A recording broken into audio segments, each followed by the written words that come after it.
Hi everybody, this is Bob Gilly again. I'm ready to start on the project. This one involves cutting larger panels with the right techniques and the right tools. So just going over some of the basics. When you're making cabinets or you're dealing with sheet stock that's bigger than say 10 inches, 11 inches, where the chop saw is very effective up to that size. You can very accurately cut angles on this saw, compound angles. So this is what you would use with a nice long feed table like this, out feed table, and a very accurate adjustment for cross cutting. But when the panels get too wide, then you have to go to another option, and that is a table saw. Now a table saw is great for ripping wood in a long dimension, and you can rip very long woods very accurately with a fence, and which is safe and the proper way to do it. But when you have these wider panels that won't fit on your chop saw or your compound angle saw, you have to use what's called a crosscut sled, which here's my crosscut sled that I made, I'd say about 10 years ago. And this has served a lot of good purpose for me. But over the years, I wanted to upgrade it, and it lacks some features that are important to me. For instance, if I was to cut a panel like this wide, it's a very good way to align the panel to your marks, and then you push the panel forward so that you get a nice square cut. And this sled has runners on it like this, and these runners slides have been adjusted to fit in both slots to give me a very secure push, a very square push, and it won't angle out as I slide the sled over the table. So that's how these work, and it's been adjusted to get a 90-degree perfect angle. But what I've been finding is it's not that safe because the blade is exposed here, and if I push it through, I have the blade here. So you got to keep your hands away from this area because the blade's going to be exposed.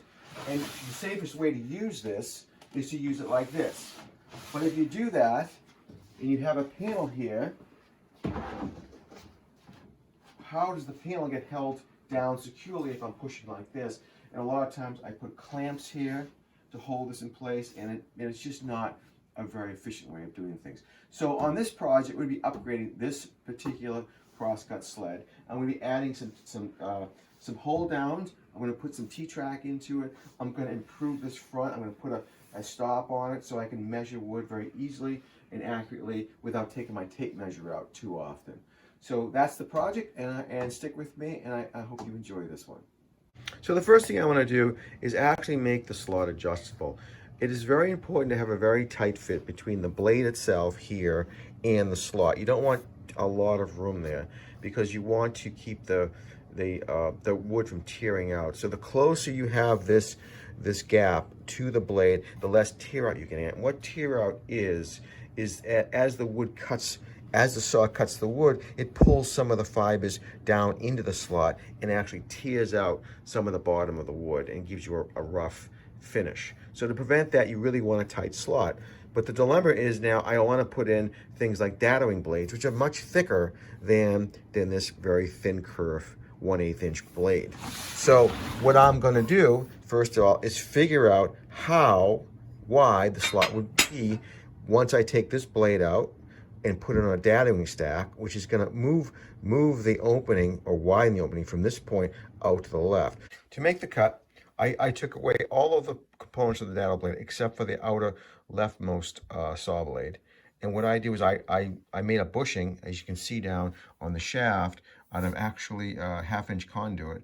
And I sized it so it brought the blade all the way to the end of the shaft where I have the minimum amount of overhang on the nut. So this is going to allow me to make this one cut into the sled, this maximum wide opening. Here are the panels cut to size, and what I'm going to do now is I'm going to glue these stationary panels like this one right over the old sled, the bottom of the old sled. This one's going to be stationary, and so isn't this one. So this is now going to double the thickness of the sled. And why I'm doing that is because I am going to now add some sliding panels here, like we talked about, to have the gap adjustable. I put a panel here and one here. So now, as you can see, I'm going to design it so that there'll be slotted screws here that will let me move these panels as close to the blade. No matter what blade I'm using, I can go ahead and adjust the gap. Let me just bring the blade up so you can see it. Okay, so I can adjust the gap to whatever blade I'm using, whether it's this thin kerf blade, or I can open it up more to a dado stack like that. Okay, that's how it's going to work. And I also cut the rails, the back rail, and also the front rail. And these rails are going to keep the sled rigid and square. I can control the gap so it's square. And I'm going to cut them, after I glue them up, I'm going to then cut them into handle shape so it's easy for me to handle them and reduce the weight of the sled while giving me a good grip to push the sled back and forth. And the other thing I want to mention is I intentionally left this area open with the adjusting screws for the minor bars that slide into the minor slots, so that if the sled ever gets out of square, I can easily just move the panels in such a way to expose the adjusting screws here on both sides and adjust the sled squareness without taking the whole thing apart again.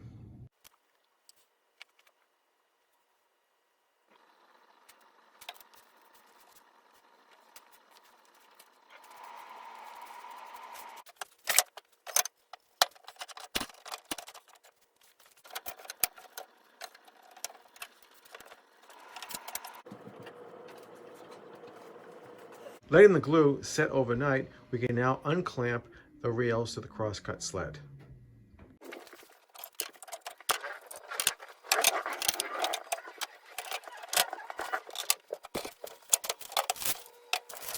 Here are the rails all glued up, and now we're going to go ahead and clean up the edges, make them nice and square and smooth.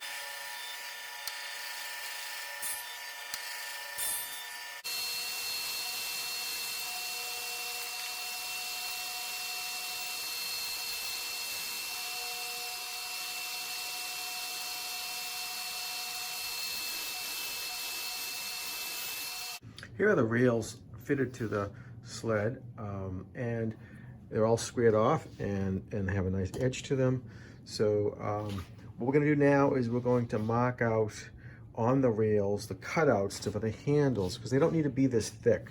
This is a kind of a peak height here. What we're going to do is to accommodate the blade cutting through the actual, this is the maximum cut through that the blade can make at its highest dimension over the widest dado stack. So what we're going to do is we're going to cut out these extra portions of the rail that really aren't needed, and this 2 1/4 inch is going to be strong enough.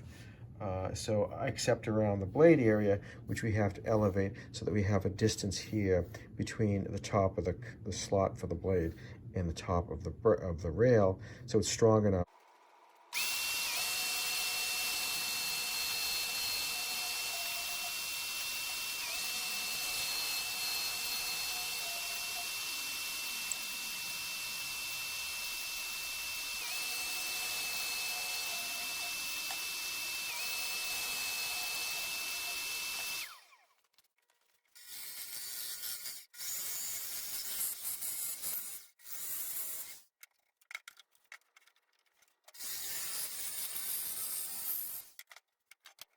Here's the sled with the back rail cut, and I'm rethinking the design for the front rail. I made a new front rail about that, and I've come up with a better idea.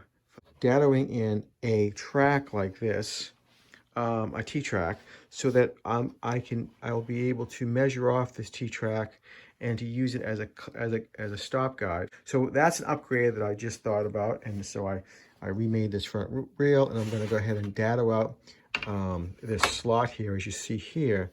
So that's one modification, and because of that, I had to increase the height of the rail here, and it's going to be taller than the back rail because I want to be able to use this this T-track in its place along the entire rail. They'll also support, give extra strength across of the area where the dado is going to be cut out, or the maximum area for the cutout of the blade, so that it'll reinforce that area as well. So there's going to be a T-track there. And then in addition, I'm going to put T-tracks here, here, one here, and then one here. And these will go the length of the width of the sled, so that I can go ahead and use hold downs here to hold down the material, as we were talking about before, in several points.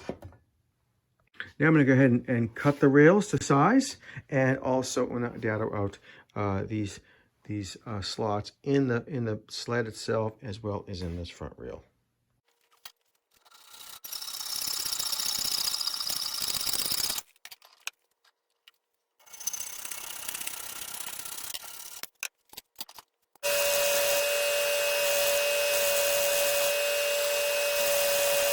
To cut out the dados for the T-track, which I marked in each panel, I set up my router table with a 3/4 inch straight bit, and I set the fence away from the bit the same distance as for the slot from the edge of the wood. So, and then I put 2 marks here, one beginning of the bit, the other is the end of the bit, and this is going to allow me to do a blind dado, so that I don't go all the way through the edge of the plywood, and you won't see it from the end grain.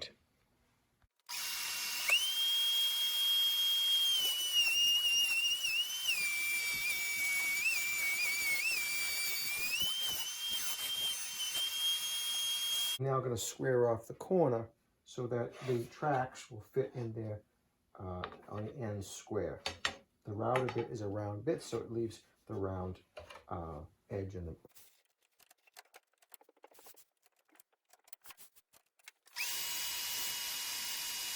Okay, now that I did the blind dados, now we're going to do the through dados on the fence, the front fence we're talking about. It's going to be all the way through. It's going to be 1.25 inches in from the edge. So I just basically use the steel rule, which is 1.25 inches wide, set the fence off like that, and then here we go.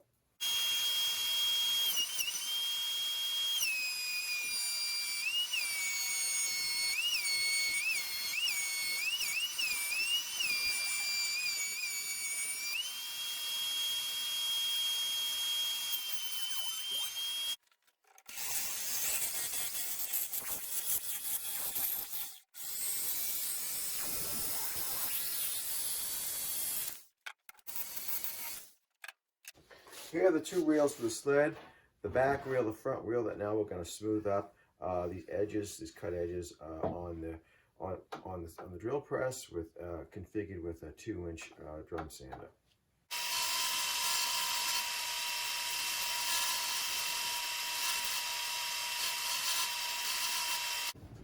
We're at the router table now, and what I did was I set up a 1/4 inch cove bit to cut a relief in the front fence. Because the relief here is important. As you do cuts on the crosscut, the sawdust could accumulate and pack against the edge and make the piece that you're cutting out of square. So what I'm going to do is I'm going to cut a 1/4 inch cove just in the bottom of this to let the sawdust go into that slot and keep that problem from happening. I've now installed a 1/4 inch roundover bit. Now I'm going to go ahead and soften all the sharp corners on these rails so that they're easy to handle, and it's just nice to hold.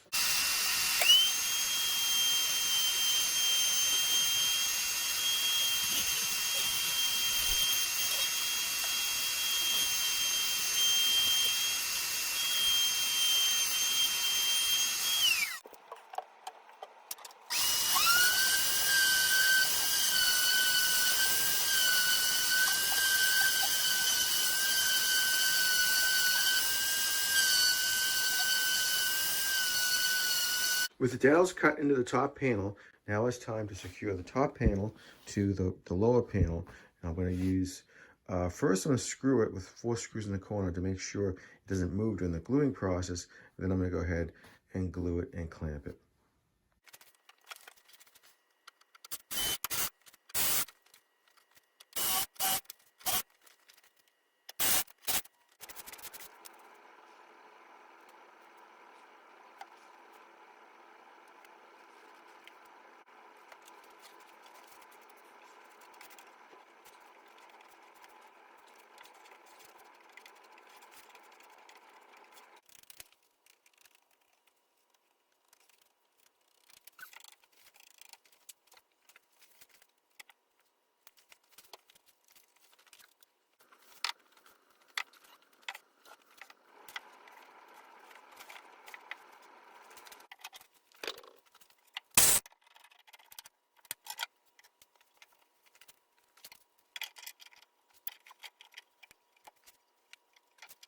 After letting the glue dry overnight, I'm now gonna disassemble the clamps and work on the second panel to be glued up.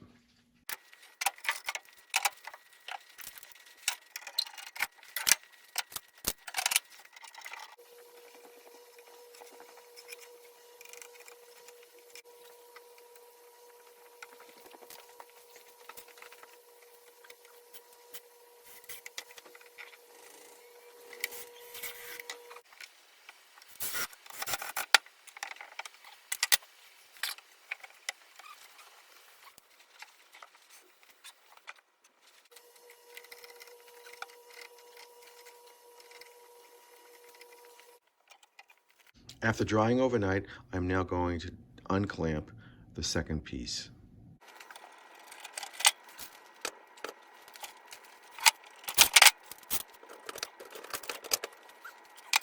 Here are the panels all glued up with the two layers attached permanently. And now what I'm going to do is I'm going to just clean up the edges here on the joiner table to clean up the excess glue and to make these edges very even for both boards. The other thing I want to mention was the screws you saw me put in during the gluing process were only temporary. I just used them when I was gluing up the piece to align the piece, keep the piece aligned. But then I'm going to remove these screws here because they were just more or less alignment pins that we really don't need.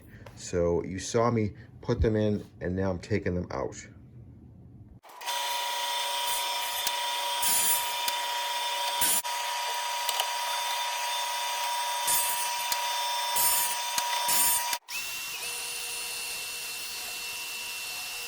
I went ahead and trimmed off the length of these rails, and now I also put a round over on them so that they're nice and smooth. They look good, and now it's time to talk about installing them. So what I've been talking about is I put these braces here, as you see, which keeps everything together as one nice piece, and everything is square and straight now. So now it's time to install the reels. So what I'm going to do is I'm going to install the reels from using screws from underneath here. And before I do that, though, I want to be able to slip the braces out once I install the reels, because the reels will replace the function of the brace. It'll keep things nice and square and straight. So I'm going to go ahead and remove these screws here, but keep the other ones here to keep everything in straight. And then I'm going to put on the this reel. I'm going to screw in from the bottom, and then at that point I can slip out the brace. I can remove these screws here on the brace and just slide it out. And now I have effectively replaced this lower brace with the reel. Okay, so I flipped it over. The sled is flipped over now, and I removed these screws along the brace, underneath the brace. And now I'm gonna go ahead and drill out the bottom of the sled. It's already been pre-drilled because of the previous build I did on this. So I'm gonna use the same holes and just enlarge it for a number 10 by 2-inch screw with a countersink bit. So I'm gonna go ahead and do that, and then we're gonna screw them in.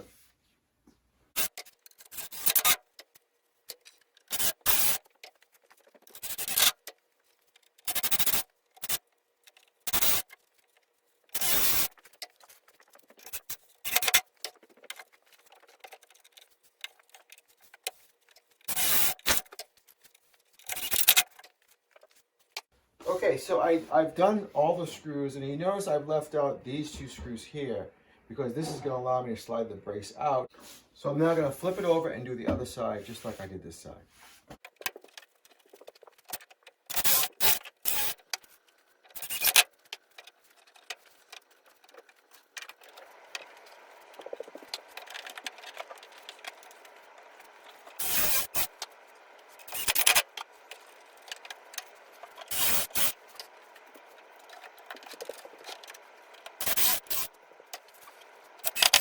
I installed the back rail now with the T-tracks in place.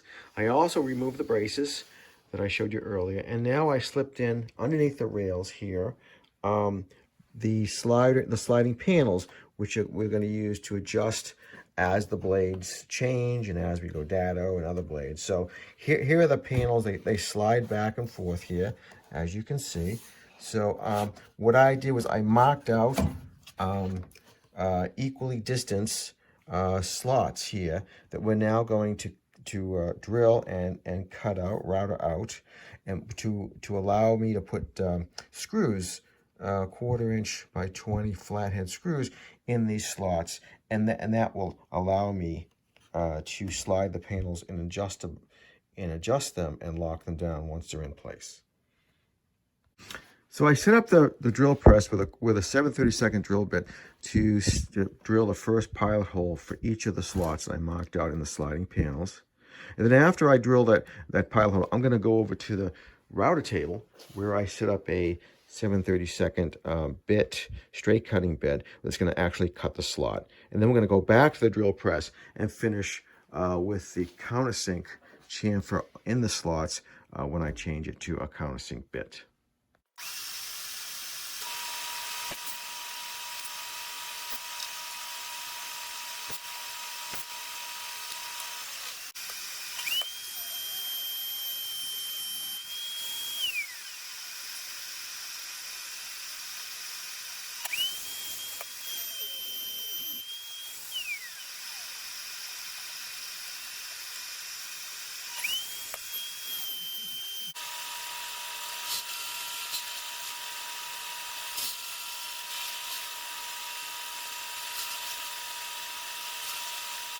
Here are the sliding panels reinstalled into the Crosscut sled.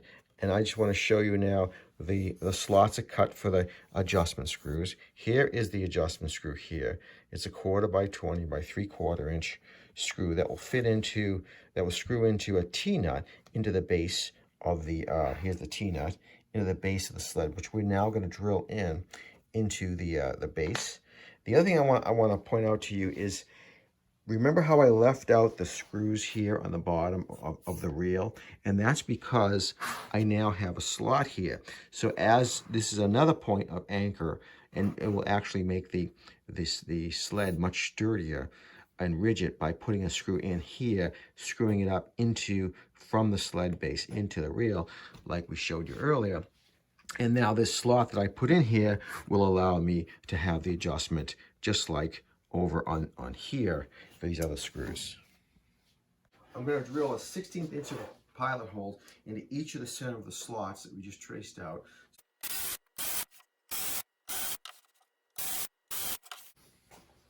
The diameter of the T-nut is about 13/16 of an inch, 3/4 of an inch, a little over. And what I'm going to do is I'm going to use a 7/8 bit, a Forstner bit here, so that I can then depress this level of the surface here so that the T-nut will sit flush with the bottom and it won't scrape on the bottom of the table saw.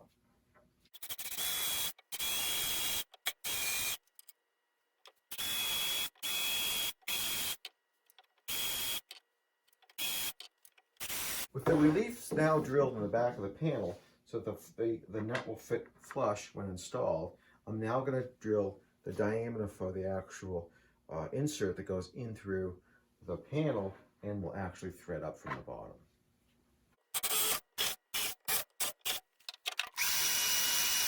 I'm going to install the T-bolts now, or the T-nuts, sorry.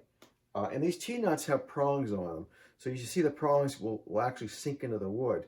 And how I'm going to do that is I'm going to use basically a bolt that will thread in from the other side and a couple of fender washers so I can tighten the bolt and pull these prongs right into the wood to secure it. And then what I'm going to do is I'm going to put a little bit of Gorilla Glue on the back side of the T-nut so that it will give me an extra protection of these never falling out.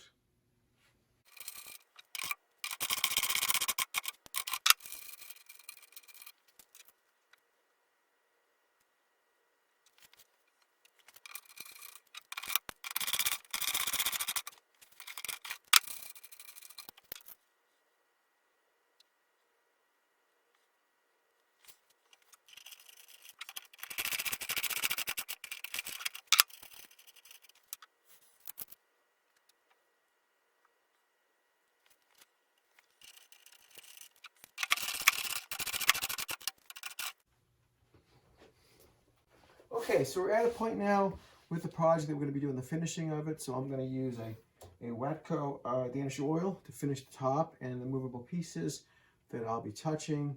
And on the underside, I'm going to use a beeswax, keep it very lubricated.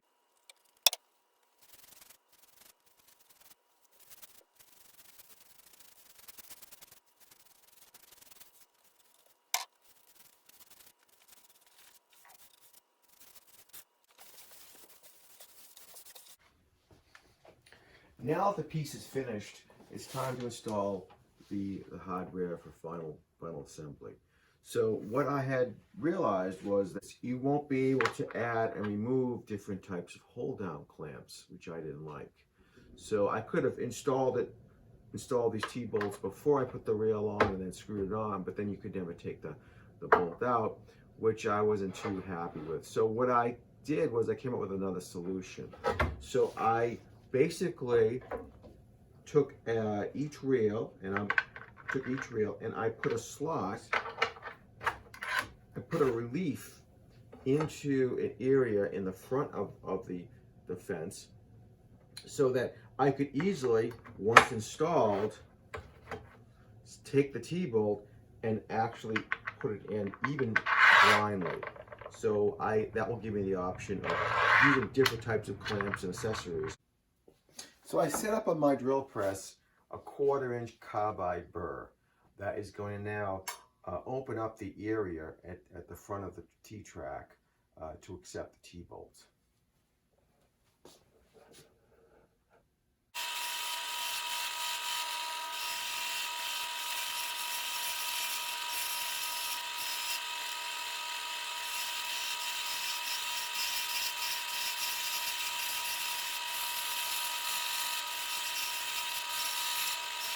So here they are with the openings enlarged here, the tracks enlarged. Now I'm going to hit it with some spray paint and it will look like the factory did it. I'm going to now install the T-tracks. I'm going to use a number 6 by 1/2 inch screw. And I'm going to go ahead and pre-drill with my self-centering bit.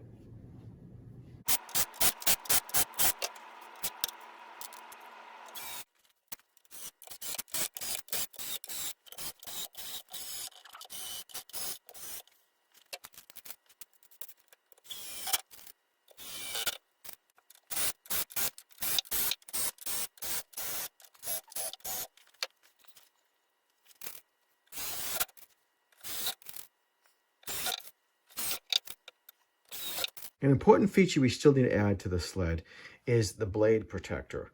So why do we need one?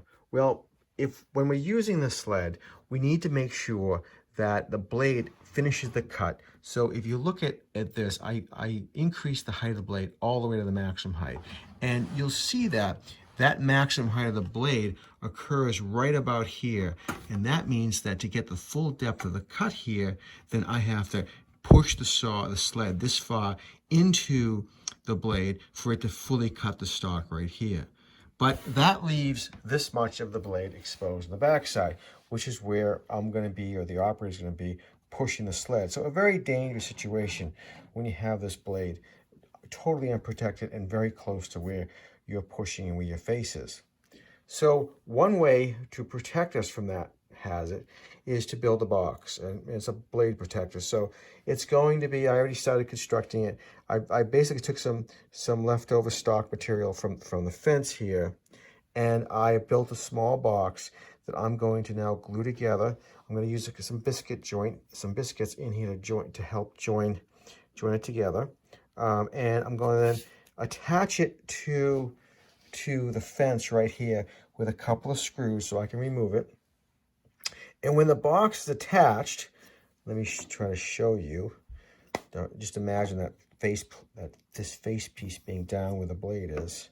When the box is attached, it will totally protect me from the blade. And to make sure I know where the blade is at all times, I'm going to use a piece of plexiglass like this. It'll cover it, and I'll be able to see the blade. So I know exactly where it is.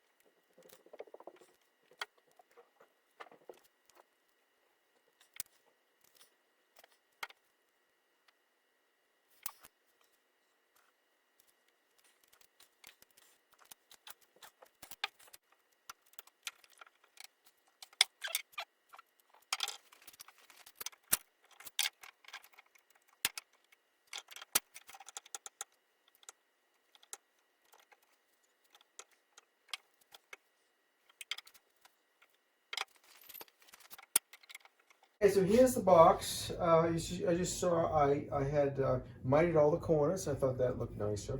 And I had put inside here biscuits. So I used the biscuit cutter and I put biscuits in each joint. So when I glued it up, I got a really tight square fit. So here it is. And now we're gonna put it right here against the front fence. And I also cut a piece of plexiglass that I'm going to now screw to the top so I can, like I said, see the blade. And then thinking further, I'm going to put a dust port right here. I'm going to drill an 1¼ inch hose that will be able to accept my dust port, and that way I'll get dust collection as I'm cutting as well. So that's kind of an extra benefit. Here's the blade protector box, which we just made, and I've sanded, rounded the corners, made the top, and I actually sealed it with the Danish oil. So my next step is to attach it to the sled, and how I'm going to do that is I'm going to use two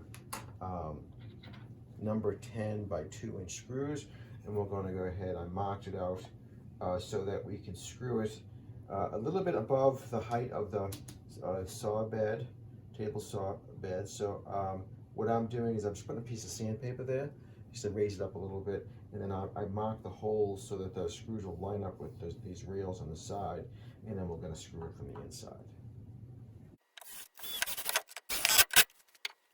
So to really reduce the friction on the sled, for sliding on the table saw, I'm going to do a final finish on the bottom with Minwax paste finishing wax. This is going to give a nice slippery sheen to the underside of the sled. I'm also going to do the miter bars as well. Now this is on top of the Watco Danish oil that I applied, as you saw on the top of the sled. I've also put a coat on the bottom of the sled to seal the wood and give it that harder finish so dust and dents don't do much damage to it.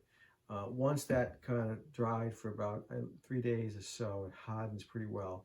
And now I'm going to go over it with a coating of paste wax to give the final sheen and finish and keep it very, very slippery.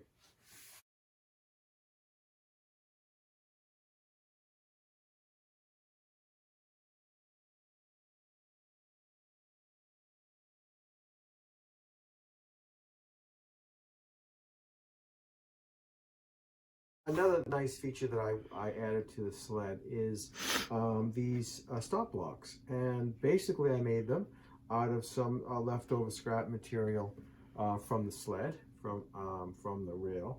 And what they are is just a block of wood that I just sanded and rounded over, and I put a spline in there. Can you see the spline? It's basically a piece of oak that I dadoed in and glued, and it protrudes about 1/4 inch. And I use a standard T-bolt, which comes it back from the back, and a simple washer, and a tri-knob here like this, and they basically slide right in to this nice reel we put on the front, the nice T-track we put on the front rail. So you basically go like this, you tighten them up, and you can set them for the same stop. If you're doing production cutting, multiple cuts with the same dimension, I can use them to quickly cut material exactly the same length.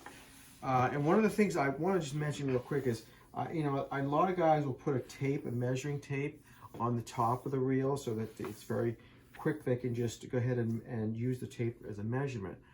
I'm not going to do that to this sled, at least not yet, because that tape that you put on here will only be good for one blade. But once I start changing the blade to maybe a thicker blade or a dadoing blade, then those tape measurements are no longer accurate because the blade actually shifts in its cutting dimension itself from left to right. So the very last step of our project is to calibrate the sled just to give us very accurate cutting, square cut every time. So there's a lot of ways to do it. I would not recommend using, you know, like a carpenter's square, because they're not as accurate as what we're talking about here. We're talking about getting down to a few thousandths of an inch accuracy on the squareness of a cut. So the one popular method that you'll see a lot of the guys use online is called the 5-cut method, which is a very good method for exaggerating or compounding error, so you can measure it better. And what that entails is just taking a piece of wood, scrap wood you have around the shop. This happens to be a 3/4 MDF, piece of MDF I have hanging around. And you just number the sides, and I'll show you why we're going to do this. So you start with the number 1, you go 2, 3, 4, and then come back to the 1 and you add 5 to it. So that's your 5th cut, really. So, and what you're going to do, what I'm going to do, is I'm going to put it here, and I'm going to cut the one side first. Then that side is now cut by the blade, and using the fence. I'm going to shift it then, so that the cut side I just cut is against the fence now. I'm going to cut number 2. I'm going to repeat it to number 3. Every time I rotate it, and this time it's counterclockwise, because I always want to get the edge I just cut against the fence, because that's how it's going to calibrate, or we're going to see the error, because it's the fence angle toward the blade that we're trying to measure here. And then I'm going to go number 4, and then finally back to the side 1, and this time I'm going to take a slice of that piece of MDF off, and I'm going to measure the difference between the top angle, or the top width, versus the bottom width. See how parallel it is.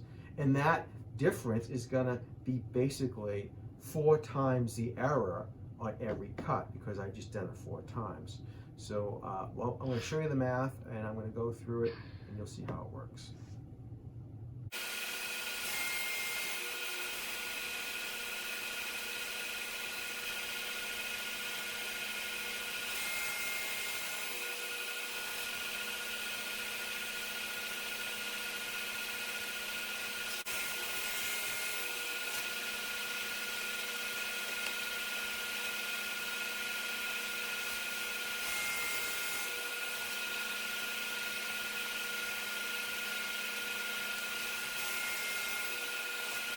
Okay, so now that we have cut our residual piece right here, I'm going to label the top edge near the blade as A and the bottom edge B. And now I'm going to take an accurate measurement of width on both of them using a pair of calipers, which can get down to thousandths of an inch. 0.8595, 0.7895. The bottom was 8505. The difference between those two is 61 thousandths of an inch. That's not that bad. So now that's for all 4 sides. So we cut that. That's the error multiplied by 4. So to get the error on each side, you're going to divide by 4. So if I take that error over the cut I made, which is basically 10 inches, 10 3/4 inches. So I can divide that out, and if I do that, that works out to be about 0.0014 inches so inches of error per inch of cut material. What I would do is I take that error per inch, I then multiply that by the width of my crosscut sled, which is 27 inches. And I end up with an error of 38 thousandths of an inch, 0.038 inches. I put a marker on the table saw bed, table saw table, and I set another mark, 38 thousandths of an inch, over from that mark. And I basically loosen the screws on the ink with slides, that's one of the reasons I like the ink with slides, because I can do all this from the top. And I don't have to mess around with moving the fence or unscrewing wood screws from the bottom. So it just makes it so much easier doing it from the top. And if it ever gets out of square again, I can easily, do it again on the top. So I went and made the adjustment to the sled.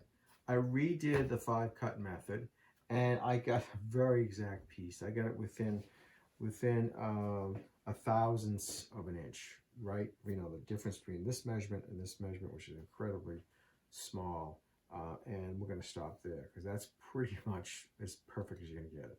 So it's done. It's adjusted, and now we can use it to cut very accurate 90-degree angles. Here is the finished crosscut sled. I really am happy with the way it came out. It has the features that I really wanted, and some extras. One of the extras I really like is this vacuum attachment that I put in, and it works great. And of course this safety guard for the blade is very important to me. It should be to everybody. And you can see, I can clearly see the saw blade. And what's nice about the vacuum is it actually sucks out the sawdust as it's being produced and gives me a clear view of where the blade is at all times. I also very much like this adjustable opening for the kerf of the blade. And I can change blades, and I can put dado blades in and increase the opening. So it's very versatile now. I can do dadoing as well as cross-cutting. I could even in the future add some additional attachments for 45s and so forth. But that is a very nice feature, the adjustable slot. And the other features I really wanted were these clamp hold downs. So they work great. And of course, these stop blocks, as we talked about, are also an excellent feature for me. So I hope this helps you if you're thinking about building one of these or maybe upgrading the one you have like I did. And thanks for watching.